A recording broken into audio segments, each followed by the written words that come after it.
Okay, so welcome to my introduction to my customized feature, which is integrating the Dear MGUI library into the engine to make a GUI editor for the engine. Okay, now see, let's first present the engine. Okay, so this is the GUI editor for my engine. You can see there are like 4 panels, basically 5 panels, but this one is tiny. 4 panels, the hierarchy panel, where you can switch between actors, the inspector panel, where you can edit the components, like add components, delete components, and edit the property of components for an editor. Okay, and this is a viewport panel where you can play it again. Yeah, play it again. And also notice this the viewport panel is actually hot reloading, which means that you can change the dynamically change the like some properties and the components. Right. Okay. So before editor 1 and it's closely following the player to 0, right? To 0, and the camera should not follow the player. Okay. And you can also pause the thing and resume and shut down. And after shutdown, you can see the properties are recovered from the regular properties. Okay. So you can play again. Okay. So this is the viewport panel, and the fourth panel is the project panel. This is basically a resource like browser, but read only browser for the source filter. You can see the different file types here. We have I've used different labels and different images for the file types, and you can also switch between things, which is the main feature of the project panel. Yeah, right. Click on the over thing, 7, and play it. Okay, and switch to the original board game thing. Yeah, the board game. Okay, nice. So after showing the engine, let's first give some introduction to the MGUI. Okay, so MGUI is a immediate mode GUI library, which means we can take control over all rendering logic for each frame, which is very suitable for integrating a relative engine. Yeah, before we move on to the MGUI integration logic, let's first check how we can start an editor, like how we can organize the structures. So for me, I use a single thread session to do the hosting. Yeah, like I just include the engine object, this engine, and the overlay, which is the main port for the editor, and the session. The same session is a way to is an object to communicate between the same assets, and which is a snapshot of the like in the DOSing file and the thing container, which contains the runtime editors. Sorry, runtime editors. Okay, so let's first check. So you can see in the Bootstrap, in the editor app.run, yeah, we first initialize the engine and then initialize the editor. Yeah, so we put them all together, and then let's move on to the MGUI integration logic. Basically, it's in the editor overlay the TPP. So yeah, mainly we care about 3 main things. It's the initialization, and then it's the process event, which is the import section, and the render, right, for one frame. So initialization of all of the editor is that first we create the global texture for MGUI. Yeah, so this function just creates the global texture which initializes a single runtime for the MGUI. Okay, and then we enable things like keyboard identification and stuff, and what is most important is like we enable the docking. The docking is that so for the engine for the editor we can move around all panels. Each one is a window. Yeah, where like docking is that enabling the free movement, thus enabling the beautiful multi-port layout. Yeah. So when we drag these layouts, we have a file called mgr.init, and so our layout will be written here. Yes, written here, and we don't have to write it by ourselves. It's automatically written by the MGUI. Okay. And next, notice that we have MGUI has a very rich support for backends, which exactly supports our SDL2. So it's very easy to move around the window and renderer for SDL to and and like copy the textures and the stuff to to the sense the to the back to the front end of the MGUI. Yeah. And so that thing is the process event. Okay, the process event function is basically a function to route the event, the SDL import event to the editor or the runtime. So let's see. First, we gotta pass the event to the MGL wrapper. Well, as I said, the MGL is very good for SDL2 backend. So it will process it automatically for on our side. For our side, we also need to decide whether the event is actually an editor event. Yeah. So, so for example, we have a preset of pre-decide the hockey events. It's like we press the F5 and it plays again. We process we press F6 it means pause again. So on this events, it's ensured to be editor events, and runtime focus mode it means after we click the run pause play button on the thing on the viewport overlay, it means any event after it is a runtime event. Yeah.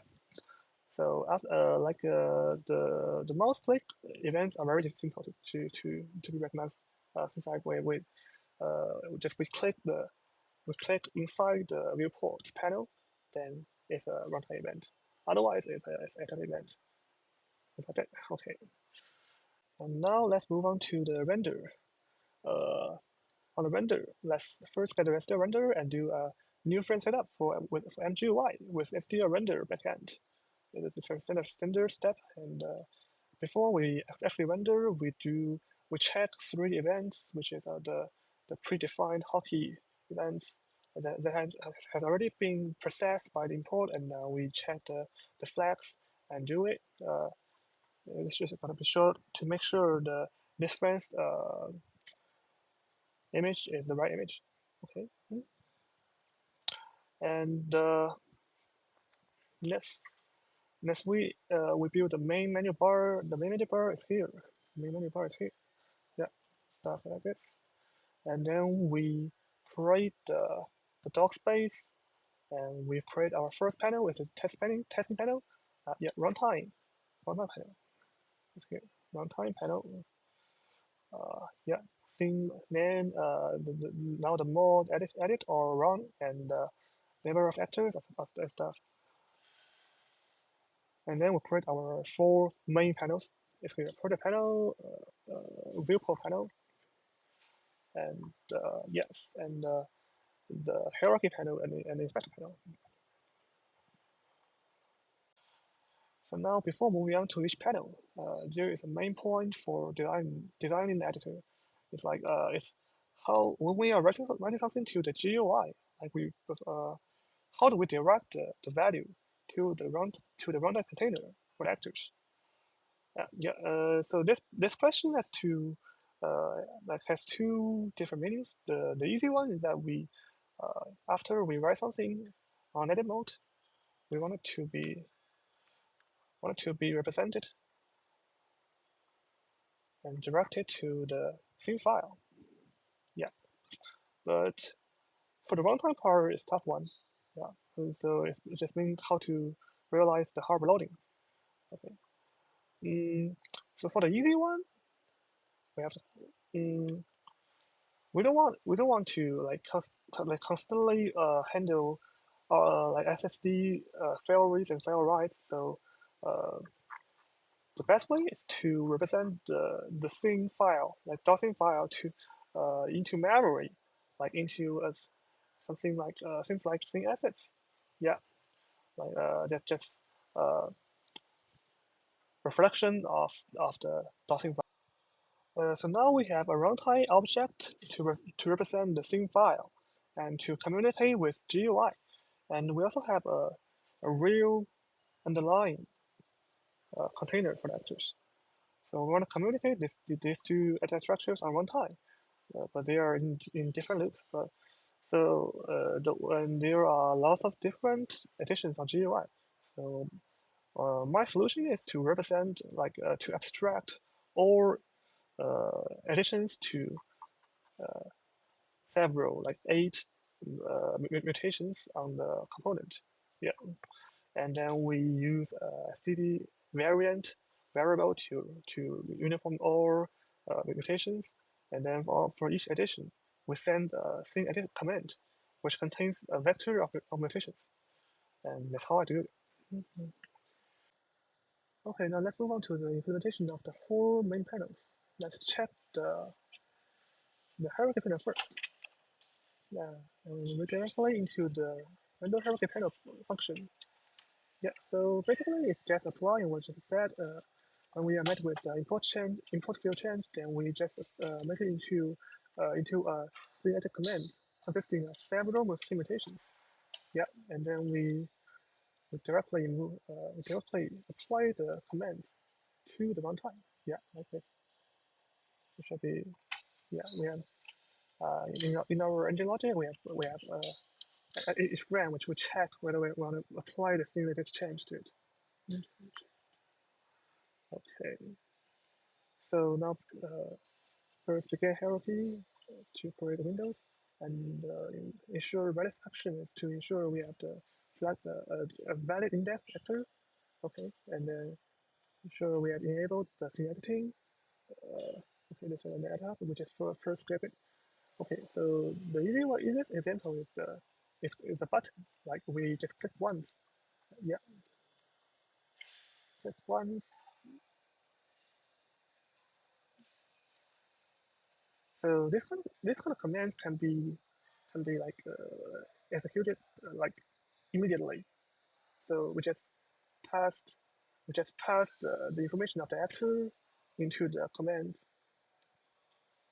here, and then we give the commands to be in the command to be in the vector. Yeah, and for more complex things like delete rename actor. Yeah, rename actor. So rename actor calls for like a cross frame change, right? So this kind of stuff. What is good about MGUI is that we like the things like open pop up. It consists for friends. As long as you open it, it will like last until you close it. So so now we can apply the logic. If we click apply on the button, then we finally applied finally apply the commands. But if we just click cancel, then we just clear the buffer. We close the pop-up, and then we close the MGI. Right? Okay. So and things like editor needs actual like handling. Yeah, since it can be either empty actor or from the template. So we need to deal with the both cases. And that's the hierarchy panel.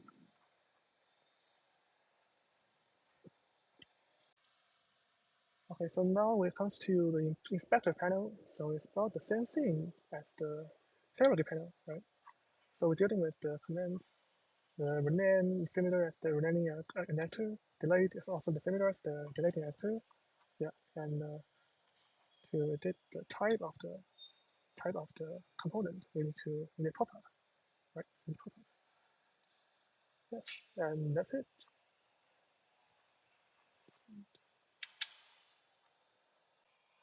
So now let's move on to the rendering of the project panel. Yeah. So in this panel, we just basically do two things. The first thing is we render a file tree on the left column of the project panel, and then the file grid for the selected file uh, directory. Yeah. And the second thing is that when we're clicking the scene, we can switch the scene on runtime. You can see through the runtime scene name. Yeah.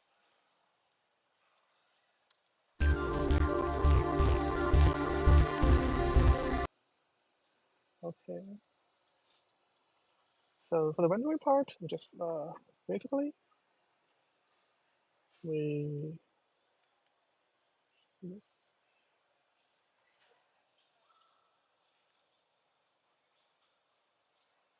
yes, we first on each rendering function we collect the solid entry for each items in the directory, and then we classify them. Classify, and we can, and then we for each kind we get the visual style. So if it's a lower function file, you will get this Lua.png this component.png icon, and this LUA name on the icon, and then there's colors for them, and the file names also render under them, and then this render part. So basically, doing this, we have the directory tree, we have the tile, and the tiles put together to be a grid, and then we panels there. And then there is the final function of the render tree panel. We what we render, yeah, both the tree and the content. So and there's two main important parts of this file. Is that so the first question is how we just click on the file tree and then change the layout of the file the grid.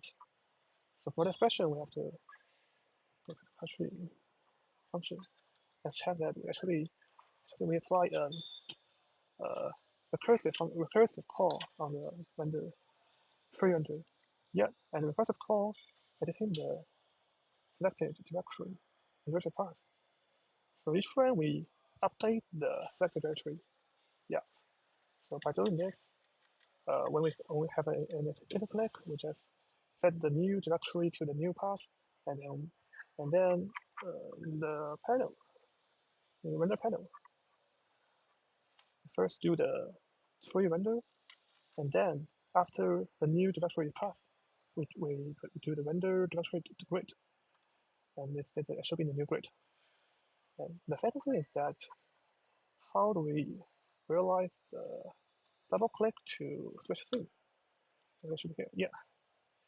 So if the entry is a scene file, then we open the open sync request, and it should be directed to yes, directed to the project panel result. So finally, let's come to the viewport panel. Yeah.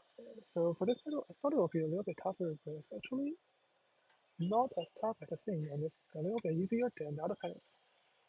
So yeah. So first of all, let's put it in the put it in image, like in the panel. So we need to consider both the since we have a can config, the indicates how large and what ratio should be, and also it should be contained in the panel. So we have to consider both constraints, and then to present image which is written in SD texture to the MGUI.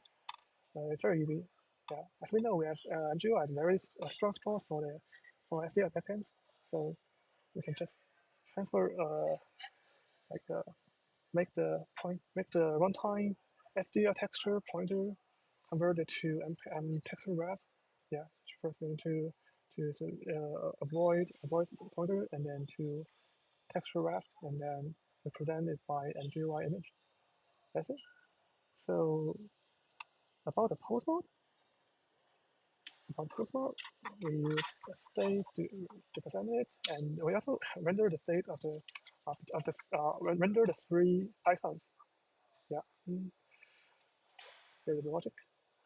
And for the post logic, we only need to consider to make engine to take out the wrong frame logic of the engine, and then we make another version of run the last frame, the no abouts. Yeah. So do not do physical step and do not update. Just render the last step, and that's it.